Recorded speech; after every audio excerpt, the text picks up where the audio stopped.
Hello, my dear students. You're welcome in RK Institute. I am Dr. RK Saini, and today I am going to discuss some important questions regarding to conductance under the topic of electrochemistry. देखो एक question, एक paragraph है, बहुत बढ़िया question. पहले एक paragraph read कर लो. A sample of water from a large swimming pool has the resistance दे रखी है आपको 10,000 ohm at 25 degree centigrade. Placed in a certain certain conductance cell. फिर इसके अंदर 0.02 m सॉल्यूशन फिल किया, रेजिस्टेंस है अब सॉल्यूशन की 100 ओम. 585 gram of NaCl were dissolved in this pool and which was thoroughly stirred. A sample of the solution gave the resistance दे रखे 8,000 ओम. Conductance वगैरह given है. आपको 3 क्वेश्चन पूछे हैं. सबसे पहला cell constant of the conductivity cell. तो अब आप देखो आपको क्या क्या दे रखा है. मैं यहाँ पर लिख रहा हूं अपने को जो दे रखा है गिवन. KCl के बारे में 0.02 m KCl सॉल्यूशन, उसकी क्या क्या दे रखा है देखो एक बार ध्यान से. 0.02 m KCl सॉल्यूशन का एक तो दे रखी है मोलर कंडक्टेंस. इसकी गिवन है आपको मोलर कंडक्टेंस KCl की कितनी दे रखी है 200 ohm inverse centimetre square mole inverse. एक वैल्यू तो ये गिवन, ठीक है, KCl के लिए. दूसरा क्या दे रखा था आपको KCl की इस सॉल्यूशन की 0.02 m कंसंट्रेशन है. इस सॉल्यूशन का आपको रेजिस्टेंस भी दे रखा है. इसका क्या दे रखा था आपको रेजिस्टेंस 100 ओम. एक तो ये डेटा दे रखा है. अच्छा समझो आप ध्यान से. सबसे पहला क्वेश्चन था find the cell constant, centimetre inverse में बताना है ऑफ द कंडक्टेंस सेल. तो आप समझिए सेल कांस्टेंट के लिए इसी से डेटा से मैं निकाल लेता हूं. समझना, आप बोलते हो molar conductance equals to specific conductance into 1000 unit को देखते हुए अपॉन m. तो मैं यहां से इस KCl के सॉल्यूशन की मोलर स्पेसिफिक कंडक्टेंस फाइंड कर सकता हूं, क्योंकि आपको इसकी मोलर कंडक्टेंस कितनी गिवन है 200. इसकी कंसंट्रेशन कितनी दे रखा था 0.02. डिवाइड कर दीजिए इसको कितने 1000 से, तो क्या आ जाएगी आपके पास में ये स्पेसिफिक कंडक्टेंस आ गई. अब आपने को एक मालूम है कि specific conductance equals to conductance into cell constant. तो आपको इस सॉल्यूशन की स्पेसिफिक कंडक्टेंस पता लग गई. इस स्पेसिफिक कंडक्टेंस को डिवाइड कर दो किससे कंडक्टेंस से. क्या आ जाएगा आपके पास में सेल कांस्टेंट. आपके पास में आ जाएगा सेल कांस्टेंट. तो आप देखो इसकी कंडक्टेंस आपने जो दे रखी है ना, इसको स्पेसिफिक कंडक्टेंस को डिवाइड कर दीजिए कंडक्टेंस से. अब मुझे बताओ क्या होती है कंडक्टेंस, क्या होती है reciprocal of resistance. Reciprocal of resistance is known as conductance. तो इस वैल्यू को मैं कंडक्टेंस से डिवाइड कर देता हूं, ठीक है, रेसिप्रोकल. तो 200 into 0.02 divide by 100 into conductance कितनी है इसकी रेसिप्रोकल ऑफ रेजिस्टेंस 100 ओम दे रखा है. तो ये आपके पास में आ गया साहब सेल कांस्टेंट. एक बार चेक करो वैल्यू, तो ये वैल्यू आ जाएगी आपके पास में 0.4. ये आपके पास में क्या आ गया है सेल कांस्टेंट. तो आंसर कौन सा आ गया आपके पास में बी क्वेश्चन फर्स्ट का. फिर पूछा है कंडक्टिविटी ऑफ H2O. वाटर की कंडक्टिविटी बतानी है. अब कंडक्टिविटी का फॉर्मूला है आपके पास में, कंडक्टिविटी बतानी है तो आपको लिखना पड़ेगा इसकी कंडक्टेंस इनटू सेल कांस्टेंट. बिल्कुल सिंपल, इनटू सेल कांस्टेंट. तो देखो वाटर की कंडक्टेंस रेजिस्टेंस दे रखी थी, वाटर की स्टार्टिंग में कितनी दे रखी थी 10,000. तो reciprocal of resistance is known as conductance.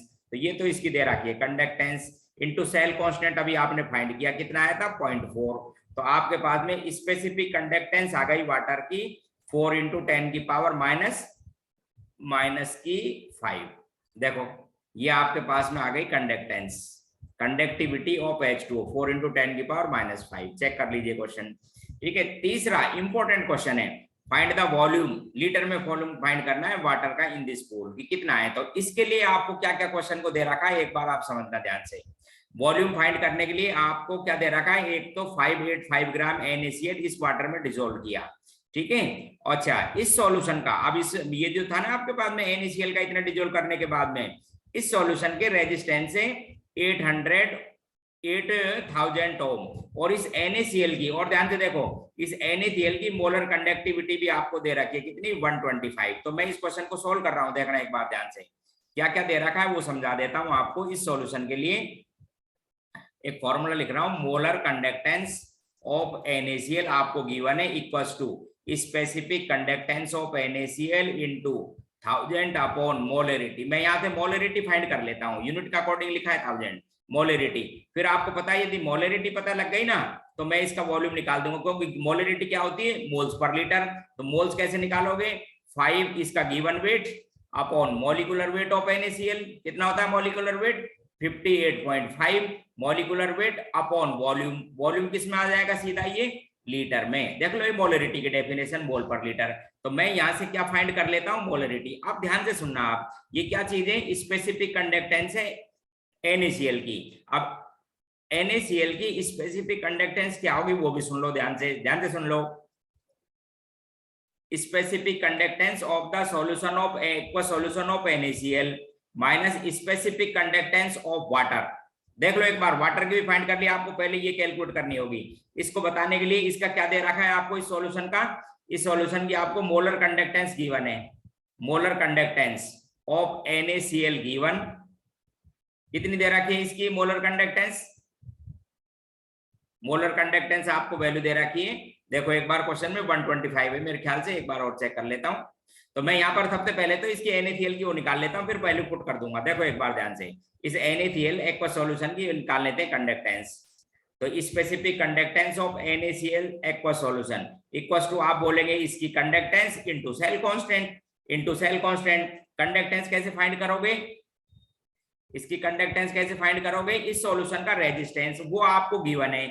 इस एक्वा सॉल्यूशन का रेजिस्टेंस आपको गिवन है, क्वेश्चन में चेक कर लो, 8000 ओम। उसके रेसिप्रोकल को बोलोगे कंडक्टेंस, ठीक है। सेल कांस्टेंट आपने 0.54 मालूम कर लिया, इसलिए इस सॉल्यूशन की स्पेसिफिक कंडक्टेंस हो गई आपके पास में 5 × 10⁻⁵। चेक कर लीजिए आप, एक्वा सॉल्यूशन की स्पेसिफिक कंडक्टेंस पता लग गई। इसकी कितनी आई थी स्पेसिफिक कंडक्टेंस NaCl की एक्वा सॉल्यूशन की, 5 × 10⁻⁵।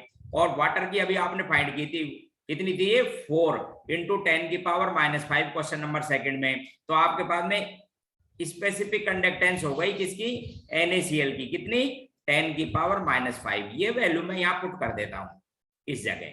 देखो लिख रहा हूं तो मैं, अब आप समझना, आपको मोलर कंडक्टेंस गिवन है 125 equals to specific conductance NaCl की फाइंड कर ली 10⁻⁵। फॉर्मूले के यूनिट के अकॉर्डिंग मैंने ये वैल्यू लिख दी, तो मेरे पास में मोलर कंडक्टेंस आ गई किसकी, NaCl की। ये वैल्यू मैंने फाइंड कर ली। ये वैल्यू आपके पास में कितनी हो गई है, आप एक बार चेक कर लो इसको।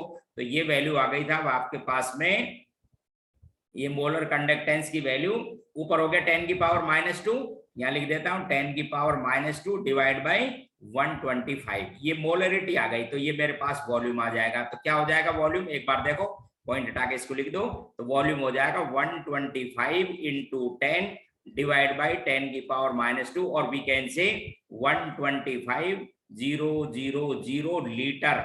और आंसर यदि लिखना है तो 1.25, फर्स्ट आंसर चेक करो, इंटू 10⁵ लीटर इसका आंसर, ऑप्शन फर्स्ट। एक बार चेक कर लीजिए आप, एक बार आप इस क्वेश्चन को चेक करो, आंसर चेक कर लो।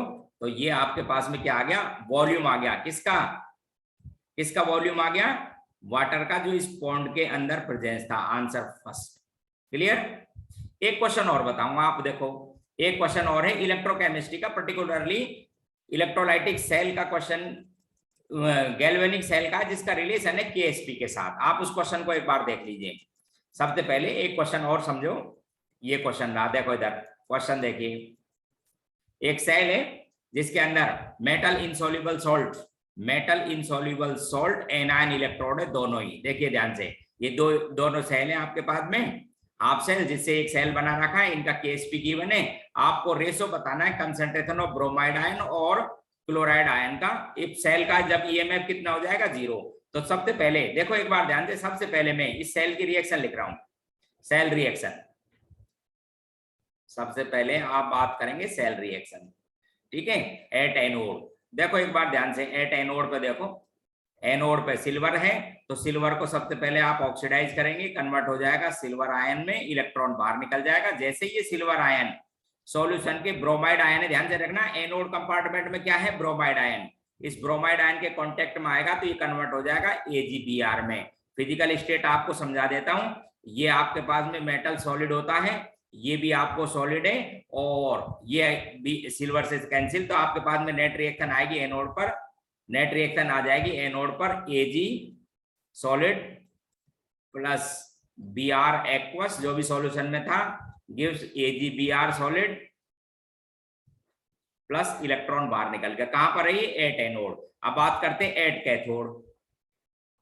अब एक बार देखो सेल को देखो, कैथोड में क्या चीज है साहब? AgCl। किसमें रिड्यूस हो रहा है? सिल्वर में। तो AgCl इस इलेक्ट्रॉन को गेन करेगा, AgCl सॉलिड है, इस इलेक्ट्रॉन को गेन करेगा और किसमें कन्वर्ट हो जाएगा? Ag का रिडक्शन हो जाएगा और क्लोराइड आयन अपने सॉल्यूशन में चला जाएगा। मैं पूछूं भाई नेट रिएक्शन बताओ, इन दोनों को आप ऐड करो तो नेट रिएक्शन हो गई सॉल्यूशन की। एक बार देख लो ध्यान से, इधर बचेगा आपके पास में ब्रोमाइड आयन की कंसंट्रेशन और ये रहेगा आपके पास में क्लोराइड आयन की कंसंट्रेशन। एक बार चेक कर लो एक्वस सॉल्यूशन में AgBr सॉलिड, AgCl सॉलिड, ये मेटल सॉलिड होता है ये, इसलिए आपके पास में एक्टिव स्पीशीज केवल आयन बचे। अब इस ये जो आपको रिएक्शन आई नेट, इसके लिए मैं नेक्स्ट इक्वेशन यूज करता हूं, ठीक है?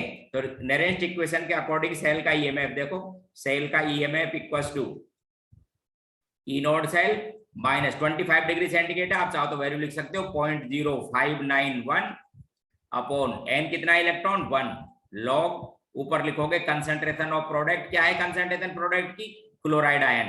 कंसंट्रेशन ऑफ प्रोडक्ट है आपके पास में क्लोराइड आयन और रिएक्टेंट है आपके पास में ब्रोमाइड आयन। अब आप क्वेश्चन को एक बार रीड करो, क्वेश्चन क्या पूछा है आपसे? एक्चुअल में क्वेश्चन पूछा है कि ब्रोमाइड आयन और क्लोराइड आयन की कंसंट्रेशन का आपसे रेशो पूछा है। कब? जब सेल का ईएमएफ कैसा हो जाता है? 0। तो इसको जब 0 कर दूंगा तो मेरे पास में सेल ये रिएक्शन हो जाएगी E naught cell equals to 0.0591 upon 1 log concentration of chloride ion upon concentration of bromide ion.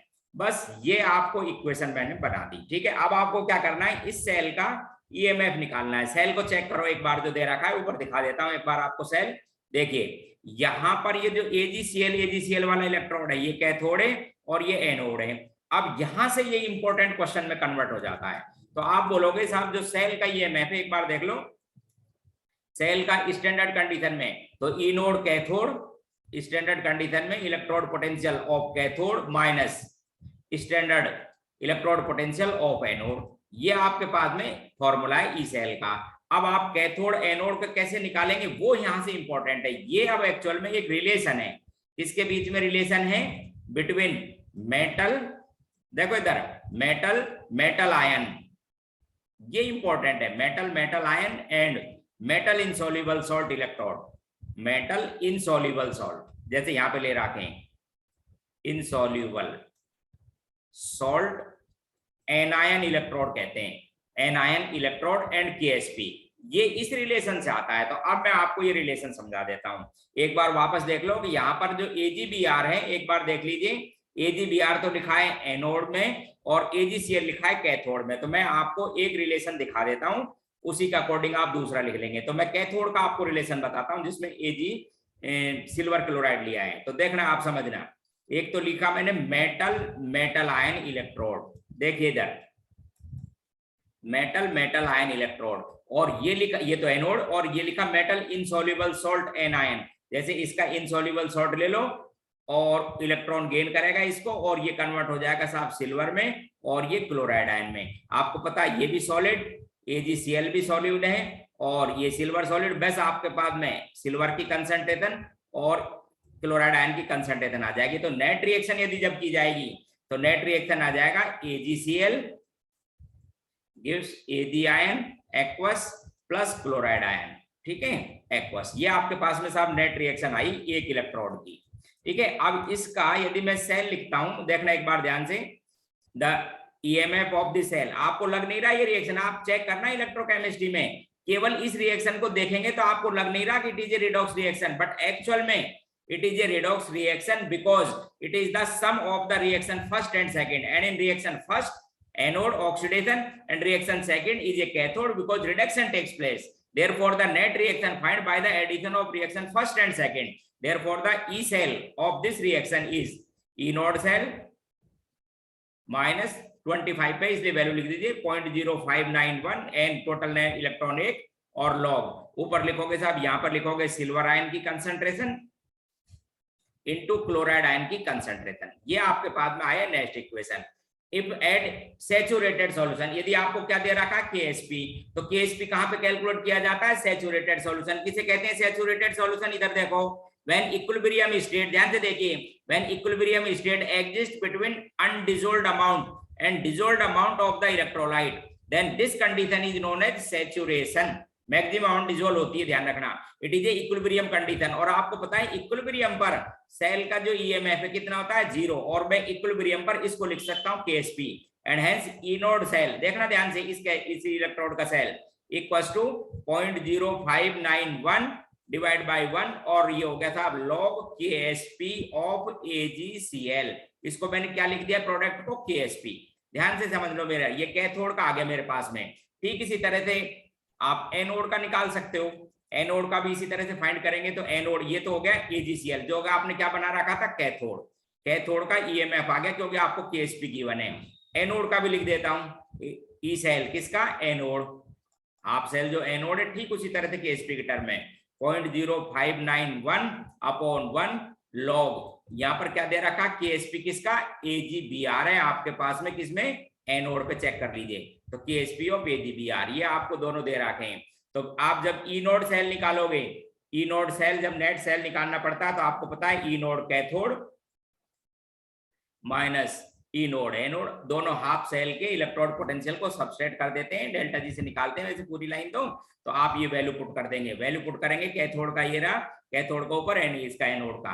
तो ये हो गया था। अब आपके पास में लिख रहा हूं, देखो 0.0591 अपॉन 1 कैथोड के लिए लॉग केएसपी, किसका? केएसपी एजीसीएल, चेक कर लीजिए, माइनस 0.0591 अपॉन 1 लॉग केएसपी, किसका? Ksp of AgBr. एक बार चेक कर लो, और मैं इस लाइन को लिख सकता हूं, इस सेल के पोटेंशियल को 0.0591 upon 1 log KSP of AgCl मुझे दे रखा है, अपॉन ये दे रखा है अपॉन केएसपी ऑफ एजीबीआर। मैं इस इक्वेशन को लिख सकता हूं और इसको सॉल्व भी कर सकता हूं। इसका केएसपी कितना दे रखा है क्वेश्चन में? चेक कर लो, 10 की पावर -10, और इसका केएसपी है 5 इंटू 10 की पावर -13, चेक कर लीजिए। इसलिए ये वैल्यू आपके पास में 1000 अपॉन 5 आ जाएगी। ठीक है, तो मैं अब ये जो ई नोड आया मेरे पास, एक बार देख लो, ये जो मेरे पास ई नोड की वैल्यू आ गई, ये मैं पुट कर देता हूं वहां पर। तो मुझे मेरे पास में ई नोड सेल आ गया है, एक बार देख लो, 0.0591 अपॉन 1 लॉग 1000 अपॉन 5। ये वैल्यू मैं अभी जो रिलेशनशिप लाया था ना उसमें रख देता हूं। देखिए आप, ये देखो इधर जो मैं इक्वेशन फर्स्ट लेकर आया था उसमें ये वैल्यू पुट कर देता हूं, तो आपके पास में आंसर आ जाएगा। इधर देखो, ये जो नेट रिएक्शन थी ना सेल की, उसमें ये वैल्यू आप पुट कर दीजिए। ये सेल की नेट रिएक्शन में ये वैल्यू पुट कर देता हूं यहां पर, ये लो आंसर आ जाएगा आपके पास में। ये जो नेट सेल है इस जगह ये वैल्यू पुट कर रहा हूं, तो आपके पास में क्या वैल्यू आई थी वो चेक कर ले। तो वो वैल्यू है आपके पास में 0.0591 अपॉन 1 लॉग, ये है आपके पास में 1000 अपॉन 5 इक्वल्स टू, ये वैल्यू इससे इक्वेट कर दो, इससे इस वैल्यू को इक्वेट कर दीजिए आप। तो मैं करके दिखा रहा हूं आपको नीचे, अगली स्टेप में देख लो एक बार। नेक्स्ट स्टेप में इस वैल्यू को मैं आपको सॉल्व करके दिखा रहा हूं, यहीं देखो, ये वैल्यू लिख देता हूं, ये किसके इक्वल आ गई है वो रख देता हूं वैल्यू 0.0591 अपॉन 1 लॉग, ऊपर कंसंट्रेशन था क्लोराइड आयन की, चेक कर लेना, नीचे कंसंट्रेशन है ब्रोमाइड आयन की, ये वैल्यू पुट कर दी। तो आपके पास में क्या बचा वो चेक कर लो, देखिए तो सॉल्व हो जाएगा, और ये हो जाएगा साहब 2000 upon 1 equals to concentration of chloride ion upon bromide ion का रेशो आ गया। ठीक है, आपसे पूछा क्वेश्चन में, मैं आपको बता दूं क्या चीज, ब्रोमाइड आयन की कंसंट्रेशन और क्लोराइड आयन का रेशो आपसे फाइंड करवाया है। तो आप वैल्यू क्या लिखोगे? 1:2000 आपका आंसर रहेगा, आपका आंसर रहेगा 1:2000। चेक कर लो आपके पास में। तो ये आपका ये क्वेश्चन हुआ केएसपी से, इंपॉर्टेंट क्वेश्चन था, आपको समझा देता हूं। ऐसे क्वेश्चन जनरली आते रहते हैं एग्जाम्स में। पर्टिकुलरली क्या की बात कर रहा था मैं? जेई एडवांस की। तो आप जेई एडवांस में यदि बात करते हैं तो इस तरह के क्वेश्चनों को देखते रहना, और अब नए नए क्वेश्चन इस तरह से आपके ब्रेन स्टॉर्मिंग क्वेश्चन डालते रहते हैं, आप अपने उनको चेक किया करो। पहले टॉपिक चेक करेंगे और फिर उसके बाद में, तो आपका आंसर इस क्वेश्चन में क्या आ जाएगा? 1:200। ओके। आज का टॉपिक मैं यहीं पे खत्म करता हूं और देखते रहना, ठीक।